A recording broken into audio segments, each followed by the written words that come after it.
ये मेरा भारत 140 करोड़ की जनता लोकतंत्र में विश्वास रखती है। लोकतंत्र का जो गला घोटेगा जनता उसका गला घोट देगा। इसलिए कांग्रेस की विचारधारा लोकतंत्र में विश्वास रखने वाली नहीं है।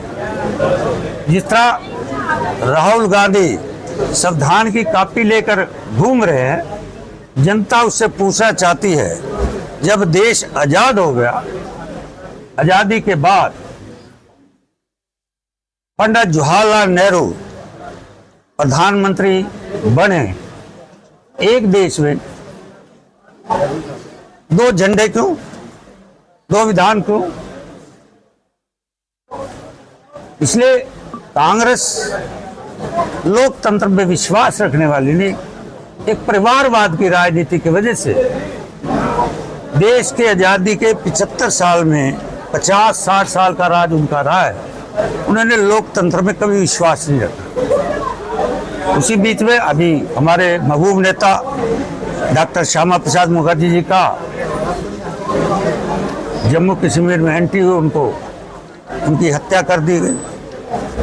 इसलिए कांग्रेस की मानसिकता सोच, तो विशेष कांग्रेस परिवार, उसी बीच में उनकी बेटी श्रीमती इंदिरा गांधी जी ने 25 जून 24 जून रात को 12 बजे बाद देश के अंदर लोकतंत्र का गला घोटा। विशेष आपके ऊपर भी आज आपने दैनिक ट्रिब्यून की फ्रंट पड़ी होगी ऊपर, किस तरह उन लोगों के ऊपर अत्याचार, उन पर दबाव, और पूरे जो आपकी कलम में लेखनी है, खुली स्वतंत्रता है, उसके ऊपर भी बैन, लोकतंत्र का गला घोटा। जो भारत का चौथा पावा है पत्रकार, उनको भी रोका, जेलों में डाला।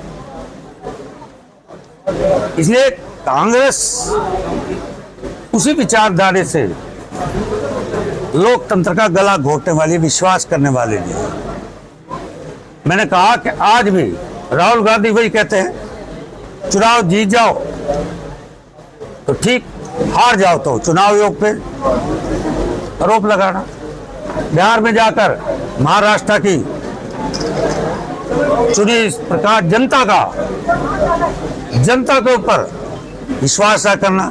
इसको पता है कि बिहार जीतूंगा नहीं, इसलिए वहां पर भी ऐसी उन्होंने बात छेड़ी, चुनाव योग है। चुनाव योग ने आओ बताओ हमें सबूत है। तो इसलिए कांग्रेस जो वर्तमान में जो एक परिवारवाद की राय, 50 साल से ऊपर सत्ता में जो बैठे रहे, पंडित जवाहरलाल नेहरू, श्रीमती इंदिरा गांधी, राजीव गांधी, मैंने अभी आपको बताया भी है, 7 बार तो पंडित जवाहरलाल नेहरू ने स्टेटों को भंग किया है, राष्ट्रपति शासन। श्रीमती इंदिरा गांधी ने, राजीव गांधी ने कई बार चुनी हुई जनता द्वारा सरकारों को भंग किया। सर, इस प्रकार के कार्यक्रम आप जैसी बात, तो जनता को क्या सीख क्या मिलती? जनता को विश्वास करना चाहिए लोकतंत्र में, उसका अधिकार है वोट डालने का। वोट डाले, जो अच्छा लगे उसमें डाले, कोई दबाव नहीं। मैं आज की युवा पीढ़ी से ये अपील करूंगा, खास तौर से, क्यों उन्होंने उनके समय देखा नहीं था। जो आज 50 साल हो गए, उस समय उनकी उम्र कितनी होगी? आज हमें कहना चाहिए जो उस समय के कांग्रेस ने कल्चर, जो आज भी उसी धरे पे चला हुई कांग्रेस, परिवारवाद, जातिपात, धर्म, संप्रदाय बांटना। मैंने कहा कि पंडित जवाहरलाल नेहरू जब देश आजाद हो गया तो वक्फ बोर्ड बनाने की जरूरत क्या थी? 370 लगाने की जरूरत क्या थी? आज महंगाई जो है वो चरम सीमा पे पहुंच गई है। उत्तर हरियाणा के और दक्षिण हरियाणा के बिजली के बिल है वो भी अब जो है महंगे दर से आएंगे। रेलवे का जो किराया है वो भी 1 जुलाई से बढ़ जाएगा। लगातार महंगाई जो है वो बढ़ती जा रही है, उसकी ओर ध्यान सरकार नहीं। मेरे मित्रों, आपकी बात जनता का उठाना फर्ज है। आज देश विकास की गति में आगे बढ़ रहा है, आज हरियाणा विकास की गति में आगे बढ़ रहा है। जब से मेरी सरकार आपकी बनी है, जनता ने चुनी है, आपकी कलम के माध्यम से जो आपने पक्ष विपक्ष जो लिखा है, अभी हमने कभी भी बिजली के रेट नहीं बढ़ाए और 24 घंटे बिजली मिलती थी, 24 घंटे। आज ये मनोहर जी के द्वारा काम किए हुए यही प्रदेश है जहाँ 764 गांव के अंदर लाइटें मिलती थी। कई कई सरकारें आई, आज 24 घंटे लाइट मिलती है, आज पानी उनको मिलता है, आज सड़कों का जाल है। हर क्षेत्र में आगे हरियाणा बढ़ रहा है। हरियाणा और देश, अभी मैं जम्मू वैष्णो देवी होकर रहा है, 8 घंटे में कटरा हम पहुंच गए। सर महंगाई ये महंगाई देखिए मेरे मित्र, ये विकास के साथ आप महंगाई किस एंगल से देख रहे हैं? आप महंगाई बता दो किस क्षेत्र में है। इनकम तो नहीं बढ़ी लोगों की, इनकम नहीं बढ़ी, महंगाई तो ज्यादा। आज इनकम बढ़ी हुई है। आज जहाँ इनकम जहाँ 7,000 रुपए की थी, आज 2.5 लाख रुपए पर पर्सन इनकम है व्यक्ति। सर इंदिरा गांधी जी ने अपने टाइम पे गरीबी हटाओ का नारा दिया था, उसके संदर्भ में आज के परिप्रेक्ष्य में उसको कैसे देखते हैं? क्या श्रीमती इंदिरा गांधी नारा देती रही, गरीब कभी नहीं है, बिजली आएगी, नहीं आई। हमने बिजली भी दी, महंगाई भी करी। अभी वर्ल्ड की जो आपकी रिपोर्ट देने वाले हैं, उसमें 26 करोड़ देश के अंदर गरीबी से बाहर निकले हैं, आमदनी बढ़ी है। आज विपक्ष के पास कोई मुद्दा नहीं है, जहाँ टेंट लगा वहां जाके बैठ जाते हैं। अभी कल देखा होगा, सारे विपक्ष वाले, एक वो दोनों भाई और बापू को जनता ने तो नकार दिया, जमानत जब्त कर दी और जाकर वहां टेंट में बैठते हैं। अब टेंट उनको मिलता है, जनता दोनों नकार रही है, विपक्ष के पास कोई मुद्दा नहीं। सर आप कह रहे हो कि कांग्रेस ने कोई विकास नहीं किया है, क्योंकि जवाहरलाल नेहरू ने 12 टाइम तक बनाए थे, तो ऐसी आपकी कौन सी प्रयोग है जो बड़ी जो देश में आप काम कर रही है? अगर देश का डाटा, आप एक समझदार पत्रकार हैं, पूरी बुक्स अगर उठा लें अपने टाइम के, उनके टाइम के 50 साल के, वो हमारे 11 साल के काम, आपको पता लग जाए हमने कितने काम की गति को आगे बढ़ाया है। अभी देखो कटरा से श्रीनगर कितने साल लगे, पंडित जवाहरलाल नेहरू भी आ गए, इंदिरा गांधी भी आ गई, राजीव गांधी भी आ गए। किसने चालू करा? देश के प्रधानमंत्री ने। आज वही देश है जहां हमारी देश की फौजाओं के लिए जितने हमारे स्वदेशी अस्त्र शस्त्र बने हैं, भारत बना रहा है, नहीं तो बाहर से आता था। भारत के बाद वैक्सीन, ये वैक्सीन वही है जो भारत बनाया, 140 करोड़ लोगों को भी दिया, बाहर के विदेशों में भी दिया। सड़कों के जाल हर क्षेत्र में, जहाँ रोड, मैं कह रहा हूँ जहाँ रोड बिल्कुल 8-8 घंटे लगते थे, 2 घंटे 3 घंटे में आप चंडीगढ़ पहुँच सकते हैं, इधर से भी, और बाएं में जयपुर भी 2-2.5 घंटे में। सर विपक्ष का आरोप है कि देश तानाशाही की तरफ बढ़ रहा है। हाँ जी, तानाशाही की तरफ बढ़ रहा है देश। आज देश में तानाशाही बन रहा है, तो आप हमारी बात को सुन भी रहे हो, विपक्ष की भी सुन रहे हो, आप छापो ना, उनके पास पूछो कौन सा तानाशाही वाला मामला, एक बताए वो सब। आज उनकी कर्नाटक में सरकार बनी, उनकी तेलंगाना में सरकार बनी, उनकी हिमाचल में सरकार बनी। आज कल ही रिजल्ट आए, आप पंजाब में भी जीती, गुजरात में जीती, हम रोक सकते थे? वहाँ तो सरकार गुजरात में भी है। सर ये 50 साल पहले ये हुआ था, तो उसको आज के मतलब उसको याद कर, ये युवा पीढ़ी, वो थोड़ा सा देखो मेरे मित्र वर्तमान में जो शिक्षा नीति थी, वो मुगलों के इतिहास बताए जाते थे, महाराणा प्रताप के नहीं बताए जाते थे, सुभाष चंद्र बोस के नहीं बताए जाते थे, नेताजी और भगत सिंह के नहीं बताए जाते, मुगलों की यादें दी जाती हैं।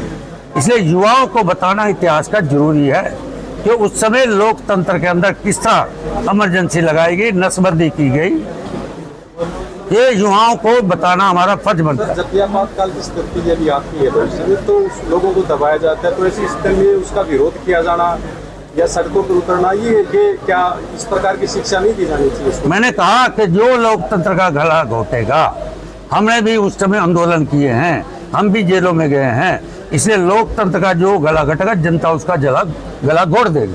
मंत्री जी, प्रदेश में लगातार बिजली के लंबे कट देखने को मिल रहे हैं, इस चीज को किस तरह से देख रहे हैं? ऐसा कोई संभावना नहीं, मुझे नहीं आई, मुझे भी इतने साल हो गए यहाँ रहते, और 52-53 साल मुझे भी हो गए। 1 नवंबर 1966 को हरियाणा बना था, यही कई मुख्यमंत्री है जो लाइटें दिखती थी सारा दिन, जनरेटर चलते थे घर के अंदर, मिट्टी का तेल दिया चलता था। आज मैं गर्व के कह सकता हूँ गांव हो या शहर 24 घंटे लाइट। हाँ, कई बार गर्मी की वजह से जहाँ मांग बढ़ती है तो उसमें दिक्कत आ सकती है। सर, जब आपातकाल लगाया सबसे बड़ा चेहरा उस टाइम पे जयप्रकाश नारायण बने थे, उनका कुछ जिक्र सा नहीं होता, क्या कहेंगे? जयप्रकाश नारायण जी हमारे महान पुरुष थे, हमेशा उनको याद रखेंगे और रहेंगे। हमारे लोकतंत्र की रक्षा करने वाले जयप्रकाश जी सबसे बड़ा लोग, उनका हमारा योगदान है। शहर के अंदर जो लाठीचार्ज किया गया था छात्रों के ऊपर, उस मामले को किस प्रकार से देखते हैं? अभी तक उनको न्याय नहीं, लगातार धरने पर बैठे हुए हैं। मेरे मित्र युवा वहाँ का बच्चा नहीं है, सिर्फ विपक्ष के लोग हैं। विपक्ष के पास कोई काम नहीं है, टेंट जहाँ दिखा वहीं बैठ के जाकर। मैंने कहा कि ये जेजेपी वाले बापू और दोनों बेटे वहीं जाते हैं, तो जनता ने उसको जमानत जब्त करा दी उचाड़ा के अंदर, और वहाँ जाके बैठ गए। जनता उनको कोई पसंद नहीं करी, जहाँ टेंट देख के वहीं बैठ के जा। सर, छात्रों का कहना है 27 तक अगर डीसी के खिलाफ कार्रवाई नहीं की गई तो एचएयू के चारों गेटों पर ताला जड़ने देखो, हमारी शिक्षा मंत्री महिपाल ढांडा जी के नेतृत्व कमेटी बनी है, वो बातचीत कर रहे हैं। जो निर्णय होगा वो उनकी अपने बच्चों के साथ बैठकर निर्णय किया जाएगा, बच्चों का अन्याय नहीं होगा। सर, बार बार आरोप लगाए जाते हैं कि भूपेंद्र सिंह हुड्डा जो है वो बीजेपी का साथ दे रहे हैं, और वो भी जो है रोहतक से चुनाव लड़ते हैं, और आप भी कितना सच्चाई है सर इस बात? भूपेंद्र सिंह हुड्डा से पूछ रहे हैं। सर, आप मैं भूपेंद्र हुड्डा के खिलाफ हूँ। सर, किरण चौधरी की बार बार मैंने कहा मैं भूपेंद्र हुड्डा के खिलाफ हूँ। कोई बात करनी है बेशक टेबल पे बैठा लो, आमने सामने जवाब दे देंगे। वो क्या करते हैं, मैं क्या करता हूँ। देखिए, आरोप तो ये लगता है कि मैंने कहा मैं भूपेंद्र हुड्डा के खिलाफ हूँ। मेरी लड़ाई भूपेंद्र हुड्डा से, बीवी बता से नहीं है। पसंद हो सकती है सर बीजेपी का। नहीं ना, बीजेपी का मैं कार्यकर्ता हूँ भाई। 1971 से जनसंघ की पर्ची बांटा हूँ। आज 2024-25 हो गए, 52 साल हो गए। मेरी लड़ाई भी कांग्रेस के खिलाफ है, वो कोई हो। नैना चौटाला 2 दिन पहले आरोप लगा के गई है कि बीजेपी और कांग्रेस के षड्यंत्र के कारण वो लोग वो अपनी दुकान किसने कैसे चलानी है मुझे नहीं पता। हाँ, भूपेंद्र हुड्डा कांग्रेस के खिलाफ है। सर, आज प्रदेश में सबसे बड़ी समस्या युवाओं के बीच नशाखोरी की और उनके रोजगार की है। उस दिशा में सरकार कहाँ तक गंभीर है, क्या काम कर रही है? देखो, वर्तमान की हमारी सरकार ने जितनी नौकरी पारदर्शी से, बिना पर्ची बिना खर्ची से दी है। नशा के खिलाफ हमारी सरकार बिल्कुल लोगों को, युवाओं को विशेष अभियान भी चलाया। यहाँ पूरे प्रदेश के अंदर हमारे माननीय मुख्यमंत्री जी भी गए और अधिकारी भी, और सख्ती से नशा करने वालों के खिलाफ कार्रवाई हम कर रहे हैं। एक सर, इससे जो कानून व्यवस्था को लेकर के प्रश्न है, हरियाणा में 300 के करीब ठेकों की नीलामी नहीं हुई, गैंगस्टर हैं वो धमकियां देते हैं। तो कानून व्यवस्था का ये जो सवाल खड़ा हुआ है, कल को इनके हाथ में बड़े स्तर पे पैसा जाएगा गैंगस्टर के हाथ में, तो फिर क्या स्थिति? मेरे मित्र, मेरे मुख्यमंत्री का आज भी बयान है, आपके अखबारों से लिखा हुआ, आपके DCSP से तलब कर दिया है कि क्यों रुके गए, उसकी जिम्मेवारी DCSP होंगे। उन ठेकों की नीलामी कोई कितना बड़ा आदमी उसके दबने की जरूरत नहीं। सर, अवैध चौटाला कहते हैं कि एक दिन का मुख्यमंत्री अगर उन्हें बना दिया जाए तो प्रदेश थे ना, कब नहीं थे? उनके टाइम में जेलों में बैठ के फिरौतिया लोगों से मंगवाते थे, वो लोग भूले नहीं। 6 साल राज किया उन्होंने। आज को नया नहीं आया, अभय चौटाला पुराना है, वही अभय चौटाला। सर, अभय चौटाला ने ये भी कहा है कि जो आज हरियाणा में भर्तियां हो रही हैं उसमें 100 में से 80 बाहर के लोगों को चुना जा रहा है, इसको किस तरह से देखते हैं? मेरे मित्र, आप अपने कैमरे से जाकर जो भर्तियां हुई हैं ग्रामीण क्षेत्र में, गरीब परिवार के, दलित समाज के, बैकवर्ड समाज के, जिनके घर चूल्हा नहीं बलता, उनको नौकरी मिली है। उनको दिखाओ आकर भाई नौकरी किस टाइम मिली है। नौकरी मेरी सरकार के अंदर आपके द्वारा दी हुई ताकत से हरियाणा के आम जन को नौकरी मिली है, बिना पर्ची बिना खर्ची। पहलगांव का जिक्र किया था सर आपने, पहलगांव में अब तो आप, यही तो मेरी आपसे प्रार्थना है, भारत बनो भारत। देखो जापान को, आप उसको देख रहे जो इतना बड़ा घटना करके पाकिस्तान को निचोड़ दिया, अलग अलग कर दिया। आप उसकी घटना करें, 4 आदमी पकड़े, आपके पास लिस्ट है तो दो, उसको भी पकड़ा दूंगा, वो नाम आपको पता हो, आपके पास आइए। घर के अंदर मार गया है भाई। भारत बनो भारत, पत्रकार की लेखनी आपके पास जरूर है, परंतु ये सवाल अपने से पूछो आप।